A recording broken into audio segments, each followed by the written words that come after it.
ನೋಡಿ ಪ್ರಜ್ವಲ್ ರೇವಣ್ಣ ಅವರ ಅಶ್ಲೀಲ ವಿಡಿಯೋಗಳು ದೊಡ್ಡ ಮಟ್ಟದಲ್ಲಿ ಹರಿದಾಡ್ತಾ ಇರುವ ವಿಚಾರಕ್ಕೆ ಸಂಬಂಧಪಟ್ಟಂತೆ ಈಗ ಕಾಂಗ್ರೆಸ್ ನಾಯಕರು ಸಹಜವಾಗಿ ಇದನ್ನೇ ಪ್ರಮುಖ ಅಸ್ತ್ರ ಮಾಡಿಕೊಂಡಿದ್ದಾರೆ. ಪ್ರತಿಭಟನೆ ಆಗ್ತಾ ಇದೆ ಹಾಸನ ಮತ್ತು ಹುಬ್ಬಳ್ಳಿಯಲ್ಲಿ. ರಾಜ್ಯದಲ್ಲಿ ಪ್ರಜ್ವಲ್ ರೇವಣ್ಣ ವಿರುದ್ಧ ಆಕ್ರೋಶ ಕೂಡ ಹೆಚ್ಚಾಗ್ತಾ ಇದೆ. ಹಾಸನ ಹುಬ್ಬಳ್ಳಿಯಲ್ಲಿ ಕಾಂಗ್ರೆಸ್ ಪ್ರತಿಭಟನೆಗೆ ಮುಂದಾಗಿದೆ. ನಲಪಾಡ್ ನೇತೃತ್ವದಲ್ಲಿ ಹುಬ್ಬಳ್ಳಿಯಲ್ಲಿ ಪ್ರತಿಭಟನೆ ಆಗ್ತಾ ಇದೆ. ನೂರಾರು ಕಾಂಗ್ರೆಸ್ ಕಾರ್ಯಕರ್ತರು ಪ್ರೊಟೆಸ್ಟ್ಗೆ ಮುಂದಾಗಿದ್ದಾರೆ. ಪ್ರಜ್ವಲ್ ರೇವಣ್ಣ ವಿರುದ್ಧ ಘೋಷಣೆ ಕೂಗಿ ಆಕ್ರೋಶವನ್ನು ಹೊರಹಾಕ್ತಿದ್ದಾರೆ. ಸಂಸದ ಪ್ರಜ್ವಲ್ ರೇವಣ್ಣ ವಿರುದ್ಧ ತೀವ್ರಗೊಂಡಿರೋದು ಪ್ರತಿಭಟನೆ. ಪ್ರಮುಖ ಆಗ್ರಹ ಇತ್ತು, ಈ ಕೂಡಲೇ ಅವ್ರನ್ನ ಪಕ್ಷದಿಂದ ಉಚ್ಚಾಟನೆ ಮಾಡಬೇಕು ಅಂತ. ಬಟ್ ದೇವೇಗೌಡರು ಕ್ರಮ ಕೈಗೊಂಡಿದ್ದಾರೆ. ಪಕ್ಷಕ್ಕೆ ಮತ್ತು ಕುಟುಂಬಕ್ಕೆ ಆಗುವ ಮುಜುಗರದಿಂದ ತಪ್ಪಿಸಿಕೊಳ್ಳುವಂತಹ ಪ್ರಯತ್ನ ಅಂತೂ ಆಯಿತು. ಪಕ್ಷದಿಂದ ಪ್ರಜ್ವಲ್ ರೇವಣ್ಣ ಅವ್ರನ್ನ ಉಚ್ಚಾಟನೆ ಮಾಡಲಾಗಿದೆ. ಅದರ ಮುಂದುವರೆದ ಭಾಗ ಈಗಲೂ ಕೂಡ ಹಾಸನ ಮತ್ತು ಹುಬ್ಬಳ್ಳಿ ಎರಡೂ ಕಡೆ ಕೂಡ ಪ್ರೊಟೆಸ್ಟ್ ಆಗ್ತಾ ಇರುವಂತಹ ದೃಶ್ಯ ನಾವು ಗಮನಿಸ್ತಾ ಇದ್ದೀವಿ. ಪ್ರಜ್ವಲ್ ರೇವಣ್ಣ ಪ್ರತಿಕೃತಿ ದಹಿಸಿ ಆಕ್ರೋಶವನ್ನ ವ್ಯಕ್ತಪಡಿಸಿದ್ದಾರೆ ಪ್ರತಿಭಟನಾಕಾರರು. ಅಂಬೇಡ್ಕರ್ ವೃತ್ತದಲ್ಲಿ ಪ್ರಜ್ವಲ್ ರೇವಣ್ಣ ಪ್ರತಿಕೃತಿ ದಹನ ಮಾಡೋ ಮೂಲಕ ಆಕ್ರೋಶವನ್ನ ಹೊರಹಾಕಿದ್ದಾರೆ.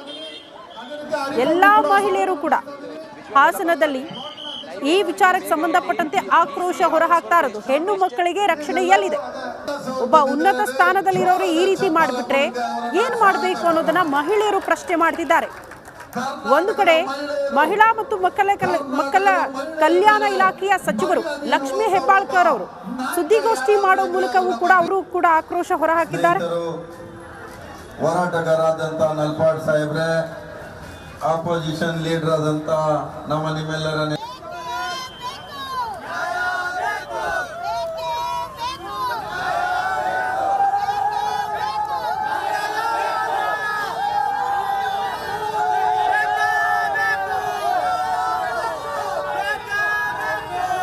ಈ ಪ್ರತಿಭಟನೆಯ ಕುರಿತಾಗಿ ಮಾಹಿತಿ ಕೊಡೋದಕ್ಕೆ ಹಾಸನದಿಂದ ನನ್ನ ಸಹೋದ್ಯೋಗಿ ರಂಜಿತ್ ಶಿರಿಯಾರ್ ನೇರ ಸಂಪರ್ಕದಲ್ಲಿದ್ರೆ. ಹುಬ್ಬಳ್ಳಿಯ ಪ್ರತಿಭಟನೆ ಬಗ್ಗೆ ಮಾಹಿತಿ ಕೊಡೋದಕ್ಕೆ ನಮ್ಮ ಪ್ರತಿನಿಧಿ ಪ್ರಕಾಶ್ ಕೂಡ ನೇರ ಸಂಪರ್ಕದಲ್ಲಿ ಜಾಯಿನ್ ಆಗ್ತಿದ್ದಾರೆ. ಮೊದಲನೇದಾಗಿ ಹಾಸನದ ಬಗ್ಗೆ ಮಾಹಿತಿ ಪಡೆದುಕೊಳ್ಳೋಣ.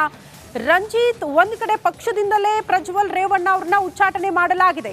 ಆದರೂ ಕೂಡ ದೊಡ್ಡ ಮಟ್ಟದ ಆಕ್ರೋಶ, ಕಠಿಣ ಶಿಕ್ಷೆ ಆಗಬೇಕು ಅನ್ನೋದು ಪ್ರತಿಭಟನಾಕಾರರ ಆಗ್ರಹ. ಸದ್ಯ ಯಾರೆಲ್ಲ ಪ್ರತಿಭಟನೆಯಲ್ಲಿ ಭಾಗಿಯಾಗಿದ್ದಾರೆ, ಯಾವ ರೀತಿ ಸಾಗ್ತಾ ಇದೆ ಹೋರಾಟ?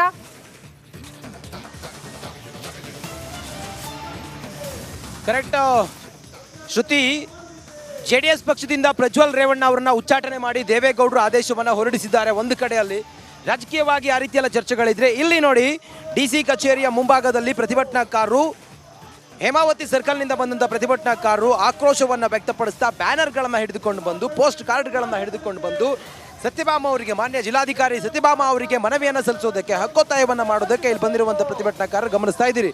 ಅವರೆಲ್ಲರ ಹಕ್ಕೊತ್ತಾಯ ಒಂದೇ ಆಗಿರೋದು, ಅವರೆಲ್ಲರ ಆಕ್ರೋಶವು ಒಂದೇ ಆಗಿರೋದು, ಪ್ರಜ್ವಲ್ ರೇವಣ್ಣ ಅವರಿಗೆ ಕಾನೂನು ರೀತಿಯಲ್ಲಿ ಕ್ರಮವನ್ನು ತೆಗೆದುಕೊಳ್ಬೇಕು ಅನ್ನೋ ಆಗ್ರಹವನ್ನು ಮಾಡ್ತಾ ಇದ್ದಾರೆ. ನನ್ನ ಜೊತೆಲಿ ನೂರಾರು ಜನ ಪ್ರತಿಭಟನಾಕಾರರಿದ್ದಾರೆ, ಅವ್ರನ್ನ ಮಾತಾಡಿಸುವಂಥ ಪ್ರಯತ್ನವೂ ಕೂಡ ಮಾಡ್ತೀನಿ.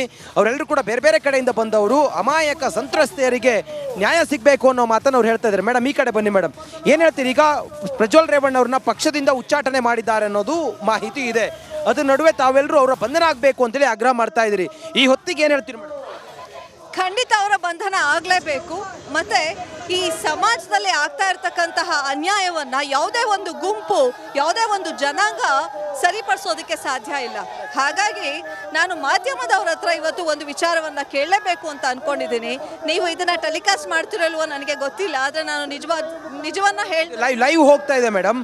ಕೆಲವು ಸಮಾಜದ ಅಥವಾ ಸಾಮಾಜಿಕ ಕಳಕಳಿಯಿಂದ ವಿಡಿಯೋ ಮತ್ತೊಂದು ರಿಪಬ್ಲಿಕ್ ಕನ್ನಡದ ಕಳಕಳಿ, ಅದು ನಾವು ಪ್ರಸಾರ ಮಾಡೋದಿಲ್ಲ. ನೀವೇನ್ ಮಾತಾಡ್ತಿದ್ದೀರಿ, ಇದು ಲೈವ್ ಹೋಗ್ತಿದೆ, ಹೇಳಿ. ಖಂಡಿತ ಈ ಮಾಧ್ಯಮದವರೊಂದಿಗೆ ನನ್ನದೊಂದು ನಿವೇದನೆ ಇದೆ, ಅಥವಾ ನನ್ನೊಂದೊಂದು ಆಗ್ರಹ ಅಂತ ಹೇಳ್ಕೊಳ್ಳಿ. ನಾನು ನಿವೇದನೆ ಮಾಡಬೇಕಾಗಿಲ್ಲ, ನಾನು ಆಗ್ರಹ ಮಾಡಬಲ್ಲೆ. ಯಾಕೆಂದ್ರೆ ನಾನು ಈ ದೇಶದ ಒಂದು ಪ್ರಜೆ. ನನಗೆ ಅನ್ನಿಸ್ತಾ ಇರೋದೇನು ಅಂತಂದ್ರೆ, ಬಹಳಷ್ಟು ಮಾಧ್ಯಮಗಳು ಇವತ್ತು ನಿಷ್ಪಕ್ಷಪಾತವಾಗಿ ಕೆಲಸ ಮಾಡ್ತಾ ಇದೆ ಅಂತ ಹೇಳಿ ನನಗೆ ಅನ್ನಿಸ್ತಾ ಇಲ್ಲ. ಈ ಮಾಧ್ಯಮವನ್ನ ನಾವು 4ನೇ ಆಯಾಮ ಅಂತ ಹೇಳಿ ಕನ್ಸಿಡರ್ ಮಾಡಿದ್ದೇವೆ. ಈ ದೇಶದ ನ್ಯಾಯಾಂಗ, ಕಾರ್ಯಾಂಗ, ಶಾಸಕಾಂಗ ಎಲ್ಲವೂ ಕೂಡ ಫೇಲ್ ಆದಾಗ ಈ ಒಂದು ಮಾಧ್ಯಮ 4ನೇ ಆಯಾಮ ಅಂತ ಅನ್ಸ್ಕೊಂಡಿರ್ತಕ್ಕಂತಹ ಈ ಮಾಧ್ಯಮ ದೇಶವನ್ನ ಎತ್ತಿ ಹಿಡಿಬೇಕಾಗತ್ತೆ. ಈ ಕೆಲಸದಲ್ಲಿ ಈ ಮಾಧ್ಯಮ ಎಷ್ಟು ಮಟ್ಟಿಗೆ ಕೆಲಸ ಮಾಡಿದೆ ಅಂತ ಹೇಳಿ. ಮೇಡಮ್, ನೀವು ಆ ಸರ್ಕಲ್ನಿಂದ ಬಂದ್ರಿ, ನಿಮ್ಮ ಜೊತೆ ನಾವು ಬಂದ್ವಿ. ನೀವೇನು ಹೇಳಿದ್ರಿ, ಸರ್ಕಾರಕ್ಕೆ ಒಂದು ಮನವಿ ಕೊಡಬೇಕು, ಜಿಲ್ಲಾಧಿಕಾರಿಗೆ ಮನವಿ ಕೊಡಬೇಕು ಅಂತ. ನಿಮ್ಮ ಜೊತೆಯಲ್ಲಿದ್ವಿ, ಮತ್ತೆ ಆ ನ್ಯಾಯಕ್ಕೋಸ್ಕರ ನಮ್ಮ ಹೋರಾಟವೂ ಕೂಡ ಇದೆ ಇದರಲ್ಲಿ.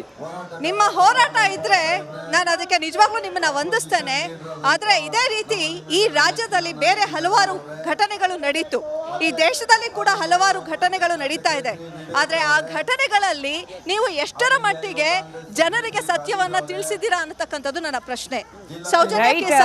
ರಂಜಿತ್ ಅವ್ರಿಗೆ ಹೇಳಿ ನೋಡಿ, ಅವ್ರು ಮಾತನಾಡ್ತಿರೋದು ನಾವು ಲೈವ್ ಟೆಲಿಕಾಸ್ಟ್ ಮಾಡ್ತಿದೀವಿ ಅಂತಂದ್ರೆ ಅವ್ರ ಮಾತಿಗೂ ನಾವು ಬೆಲೆ ಕೊಡ್ತಿದೀವಿ ಅಂತಂದ್ರೆ ಇದಕ್ಕಿಂತ ನ್ಯಾಯಪರವಾಗಿ ಹೇಗ್ ನಿಲ್ಲೋಕ್ಕಾಗತ್ತೆ? ಎನಿವೆ, ನಮ್ಮ ಹುಬ್ಬಳ್ಳಿ ಪ್ರತಿನಿಧಿ ಪ್ರಕಾಶ್ ನೇರ ಸಂಪರ್ಕದಲ್ಲಿದ್ದಾರೆ. ಪ್ರಕಾಶ್, ಪ್ರಜ್ವಲ್ ರೇವಣ್ಣ ಅವರನ್ನ ಉಚ್ಚಾಟನೆ ಮಾಡಬೇಕು ಅನ್ನೋ ರೀತಿಯ ತೀರ್ಮಾನ ಪಕ್ಷದಿಂದ ಅಧಿಕೃತವಾಗಿ ಇನ್ನೇನು ಕೆಲವೇ ಕ್ಷಣದಲ್ಲಿ ಹೊರಬೀಳಬಹುದು ಅನ್ನೋ ಮಾಹಿತಿ ಸದ್ಯಕ್ಕೆ ಲಭ್ಯವಾಗ್ತಿದೆ.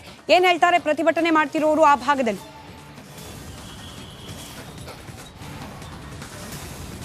ಎಸ್ ಸ್ಮಿತಾ, ಏನಂದರೆ ಒಬ್ಬ ಮಾಜಿ ಪ್ರಧಾನಿ ದೇವೇಗೌಡರ ಕುಟುಂಬದ ಕುಡಿ ಪ್ರಜ್ವಲ್ ರೇವಣ್ಣ, ಸಂಸದ ಪ್ರಜ್ವಲ್ ರೇವಣ್ಣ ಅವರ ಕಾಮಕಾಂಡದ ಅಂದರೆ ಅಶ್ಲೀಲ ವಿಡಿಯೋಗೆ ಸಂಬಂಧಪಟ್ಟಂತೆ ಈಗಾಗಲೇ ಸಾಕಷ್ಟು ಒಂದು ಪ್ರತಿಭಟನೆ ಕಾವು ಜೋರಾಗಿರುವಂಥದ್ದು. ಹುಬ್ಬಳ್ಳಿಯಲ್ಲೂ ಸಹ ಮೊಹಮ್ಮದ್ ಹ್ಯಾರಿಸ್ ನಲ್ಪಾಡ್ ಅವರ ನೇತೃತ್ವದಲ್ಲಿ ಒಂದು ಉಗ್ರವಾದಂಥ ಹೋರಾಟ ನಡೆಯಿತು.